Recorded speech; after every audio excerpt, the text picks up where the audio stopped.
اعوذ باللہ من الشیطان الرجیم بسم اللہ الرحمن الرحیم الحمد لولیہ والصلاة والسلام علی نبیہ وعلی آلہ واصحابہ وبارک وسلم۔ محترم ناظرین و سامعین، ویورز اینڈ لسنرز، السلام علیکم ورحمۃ اللہ وبرکاتہ۔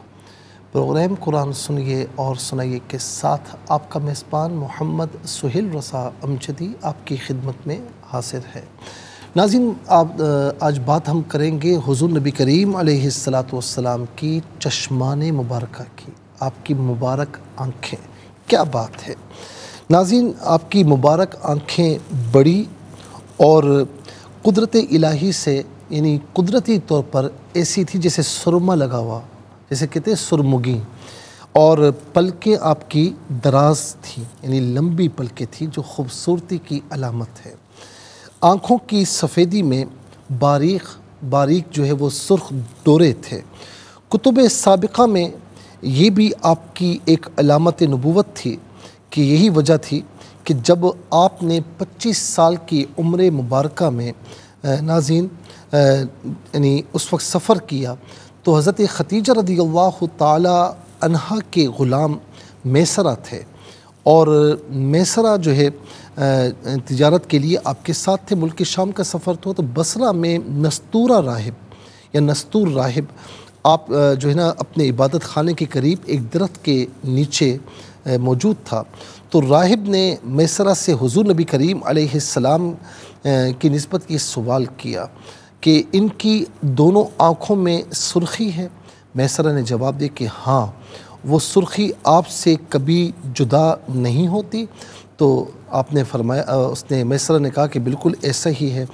تو ناظرین و سامعین، پھر اس نے کہا کہ یہ نبی آخر الزمان علیہ السلام کی علامات ہیں جو محمد صلی اللہ علیہ وسلم میں موجود ہیں۔ اللہ رب العالمین نے آپ کے بصر شریف کا وصف، آپ کے دیکھنے کا، آنکھوں کا وصف قرآن مجید میں یوں ذکر کیا، ما زاغ البصر وما طغی۔ سورہ نجم میں یعنی شب معراج میں آپ کی آنکھ مبارک نے ان نشانیوں کو دیکھنے سے عدول و تجاوز نہیں کیا کہ جن کے دیکھنے کے لیے آپ مامور تھے۔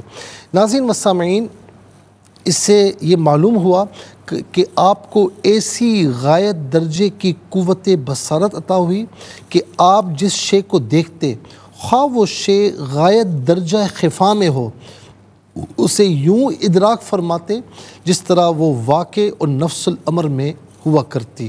امام بہقی نے ابن عباس رضی اللہ عنہما سے نقل کیا کہ اللہ کے رسول صلی اللہ علیہ وسلم اندھیری رات میں روشن دن کی طرح ملاحظہ فرمایا کرتے۔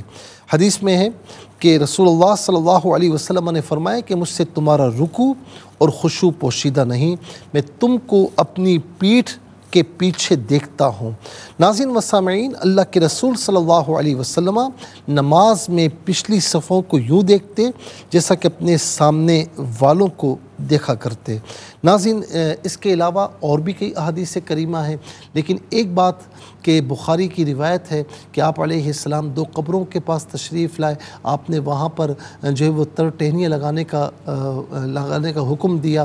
صحابہ کرام نے بعد میں پوچھا تو فرمایا کہ ان دونوں پر عذاب ہو رہا تھا، اور عذاب ایک پر پیشاب کے چھینٹوں سے نہ بچنے کی بنا پر اور دوسرے پر چغلی لگانے کی بنا پر۔ تو آپ یہ دیکھیں کہ آقا علیہ السلام زمین کے اوپر ہیں، زمین کے اندر ملاحظہ فرما رہے ہیں، بلکہ صرف زمین کے اندر نہیں، پتہ نہیں برسوں پہلے ایک پیشاب کے چھینٹوں سے نہیں بچتا تھا، آپ نے وہ بھی معلوم کروا لیا۔ اسی طریقے سے ناظرین ایک چغلی کھاتا تھا تو آپ کو وہ بھی معلوم تھا۔ تو یاد رکھیں کہ اپنی آنکھوں کو، اپنی بصارت کو حضور نبی کریم علیہ السلام کی بصارت کی طرح نہ سمجھنا کہ آقا علیہ السلام اللہ کے نبی ہیں، اللہ کے محبوب ہیں۔ خود فرماتے ہیں انی ارا ما لا ترون، کہ بے شک میں وہ دیکھتا ہوں جو تم نہیں دیکھتے۔ وہ تو شب معراج اللہ تعالیٰ کا دیدار بھی کر کے آئے، تو کیا بات ہے کیا بات ہے ان چشمان مبارکہ کی کہ اللہ رب العالمین کا جس نے دیدار کیا ہو۔ اللہ تعالیٰ ان پیاری آنکھوں کے صدقے میں اللہ رب العالمین ہمیں آقا علیہ السلام کی شفاعت سے بہرمند فرمائے۔ چلتے ہیں ناظرین آج کے سبق کی جانب۔ ہمارا جو آج کا سبق ہے وہ سورہ کہف اور آیت نمبر ہے